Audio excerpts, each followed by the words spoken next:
I think. Kulli chala thi. Black.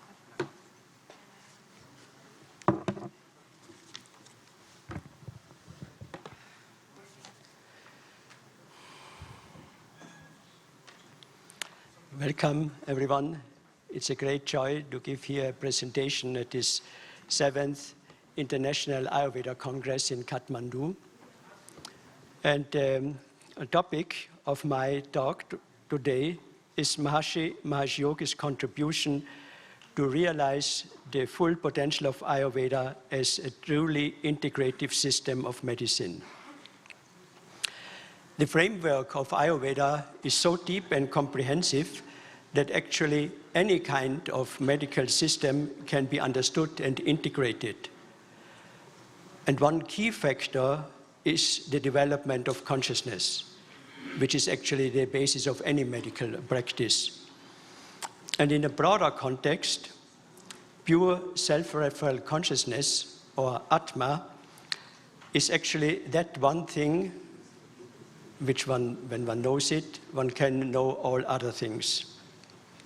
So in this short presentation, I want to show how consciousness is actually the source, cause, and goal of Ayurveda. It's quite a strong statement, but I think I will show a few slides and then hopefully it is more clear, and it's also to stimulate discussions. Some aspects of my talk will be a little bit abstract, but a good theory is always the basis for successful practical applications.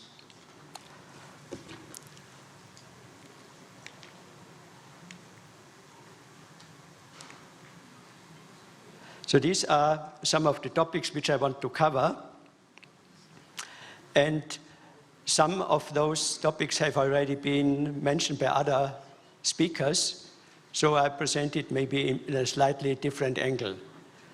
We'll speak about integrative medicine, the sequential evolution of natural law, the connection between microcosmos and macrocosmos, this Loka Purusha, Samya Siddhant in Ayurveda, then Veda in human physiology, the discovery of Dr. Neda, then the origin of doshas, then the definition of life and consciousness and health, and also the 4 goals of human life, the 4 Purusharthas, and the connection between individual health and collective health, and the source, cause, and goal of Ayurveda.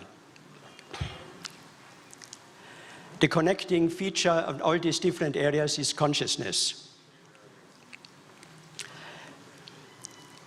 And here we see Maharishi Yogi, who already in the 1980s started to look into Ayurveda and connect it with all other disciplines. And in 1985, he inaugurated the health plan, World Health Plan, where he stated that it needed a scientific age to recognize the full value of Ayurveda.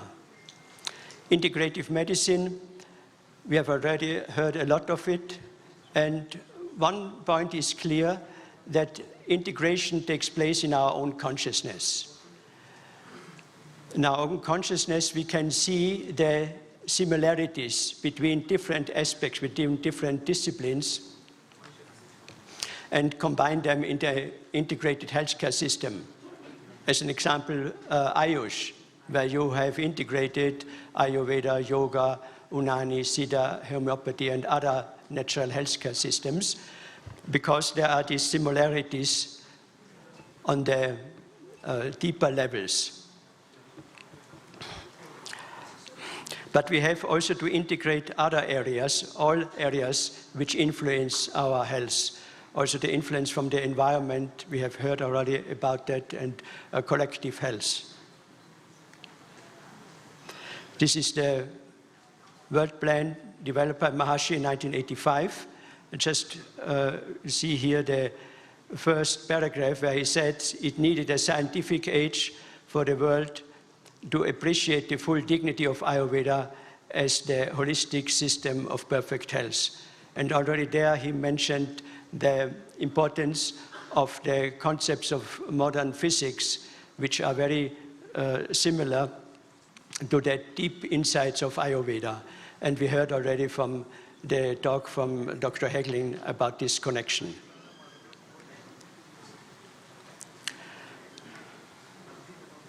Now, the next I want to speak about the sequential evolution of natural law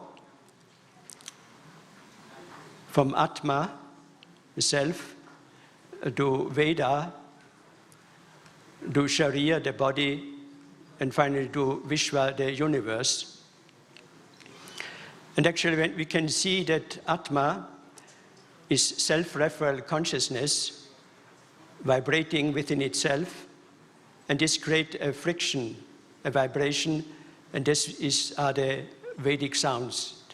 So Veda, vibrating consciousness, and then this is then further expressed and manifested in material body, Sharia, and then further extended in Vishwa, the universe. So consciousness is the unifying factor at the basis of this sequential evolution. So on one hand, we can say there is an evolution because we see this difference development, also called Parinamvad. On the other side, there is no evolution, nothing changes because it's always consciousness. This is the concept of Vivartvad. And Maharishi has shown that these two contradictory principles can be united on a deeper level of consciousness. So now we want to look into this connection from Veda, Vedic sounds, to transformation into the body, into Sharia. And this is the discovery of Dr. Neda, discovery of Veda in human physiology. So here this is the book which the Prime Minister of Nepal has received, 600-page book, very thick, and contains the essence of modern science and ancient Vedic science, put together by Dr. Neda, a neuroscientist under inspiration of Maharishi Mahesh Yogi. It's really a comprehensive textbook of total knowledge. And here you see this picture. I think it is also or outside in the other room.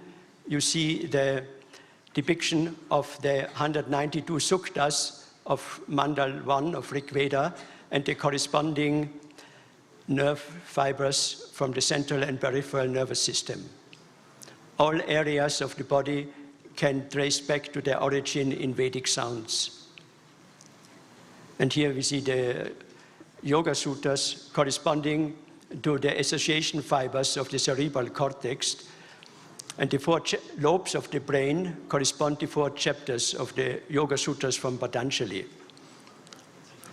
And Dr. Neda was even able to map the number of sutras of each chapter to the corresponding lobe, to the gyri on the surface of the brain.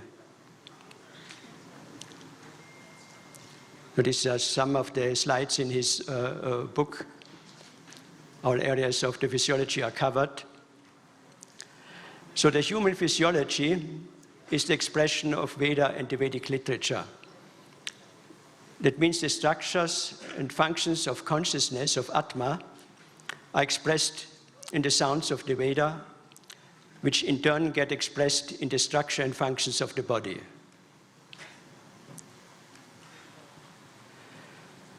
Now the next level is the connection between Sharia, the body, and the universe, Vishwa, our connection to nature, microcosmos and macrocosmos, how they are related.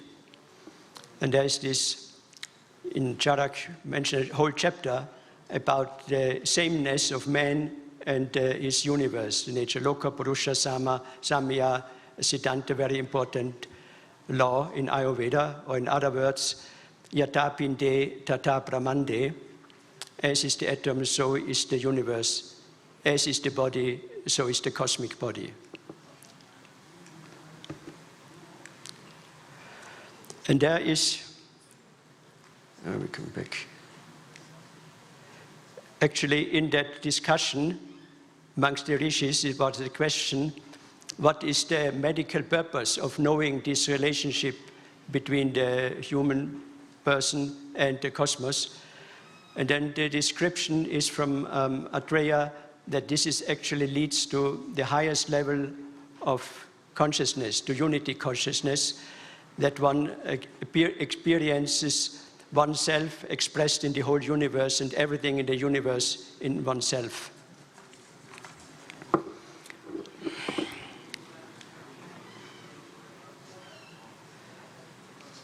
Does it go back now? Okay. Goes a little bit back and forth, but this is also between Sharia and Veda and Vishwa. It goes always with infinite speed back and forth.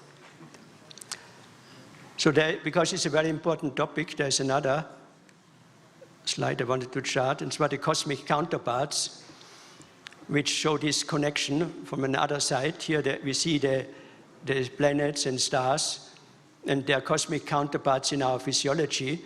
These are the deep-seated nerve centers in our brain, the basal ganglia. And there is this correspondence not only in the number and structure, but also in the function. There's also, over there, you see on the side wall this chart, and there you can see more of the details. There's one more element, and here we see completely different areas: politics, ethics, public health, social conflicts, environment, epidemics, and the quality of herbs. And that which connects them all is, of course, consciousness. But in this time, it is collective consciousness. And this is very great detail described in Charak, in Vimanastan. And there finally the rishis ask Atreya, what is the factor underlying the vitiation of air and all the other problems which destroy the entire country? And the answer was the loss of dharma, loss of the ability to live life in accordance with natural law, with one's own duty. But there was one more deeper level. And the final answer was the cause is pragyaparat. We have heard already this term several times, pragyaparat, the mistaken intellect, and here the mistaken intellect on a collective level leads to these problems. Now, when this is the cause of the problem, then it's also the solution. If we can reduce the level of incoherence and chaos in collective consciousness. And this is Maharishi's greatest contribution, that he suggested large groups of meditators come together to reduce collective pragyaparat. There are dozens of scientific research studies which show that this actually works, that when people come together and especially practice the advanced program, the TM-City program, that crime rate and conflicts and natural problems, environmental problems get reduced. We will hear later in the Congress more about that. Now, when we speak about health, I think everyone knows this definition of a healthy individual from Sushruta. And there is even more precise and short definition. What is health? Swasthya, the Sanskrit word for health, to be established in oneself, in self-referral consciousness.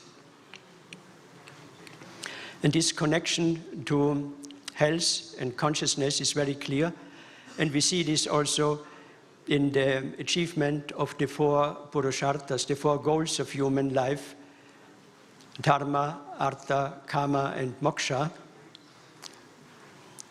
And it is said in the classical text that health is the best source of dharma, artha, kama, and moksha.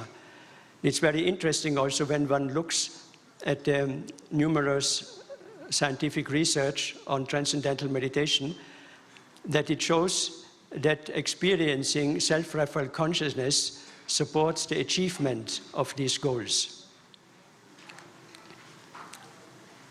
So again, we have the root is consciousness.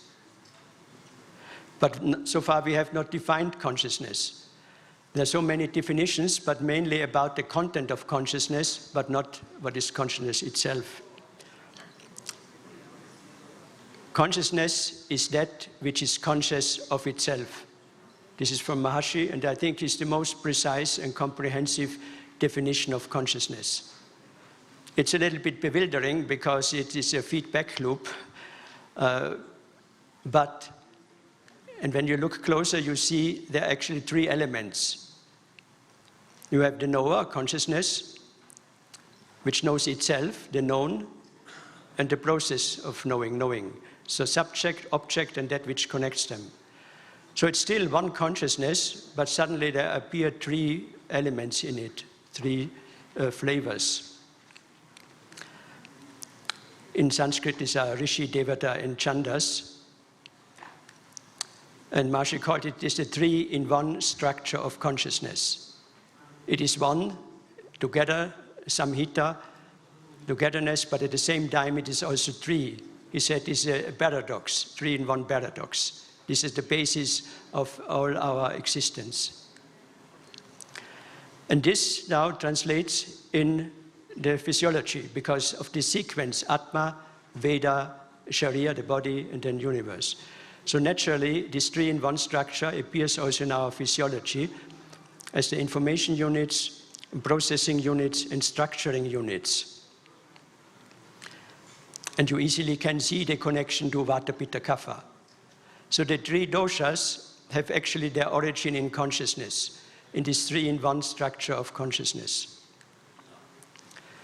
So to summarize again, the samhita, the togetherness of subject, object, and observation in self-referred consciousness, appears then in the physiology as the three doshas, and everything is held together by ojas, the finest product of digestion, or in even more extended version, it's the first manifestation of metta.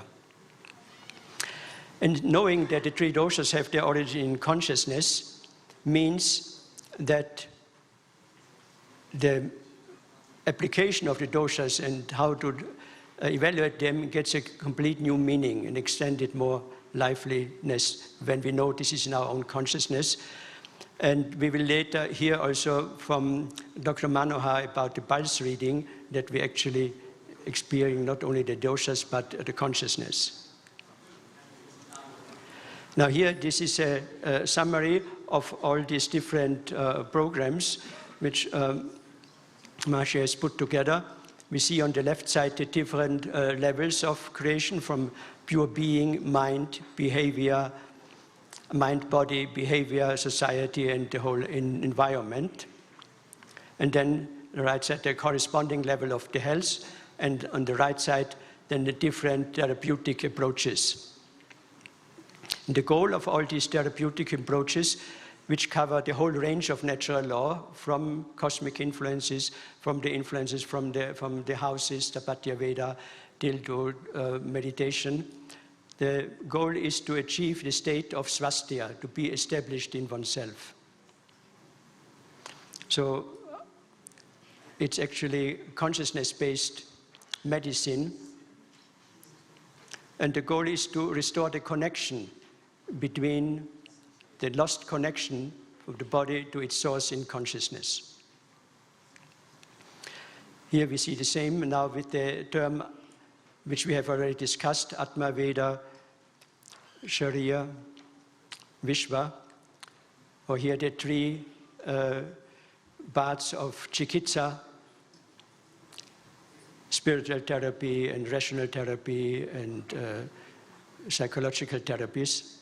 So it's really a complete system which covers all areas of life, because Ayurveda is not actually a medical system, it's a system of life.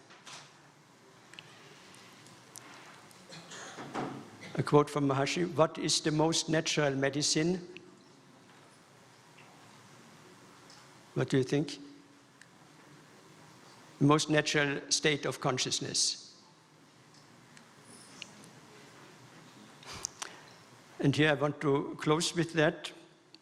Maharishi said the doctor has to be the embodiment of love, and it can only be on the level of infinite correlation, infinite flexibility, filled with bliss, endowed with love. The attention of such awareness will remedy any disorder. Therefore, the doctor has to be cosmic individual established in unity consciousness.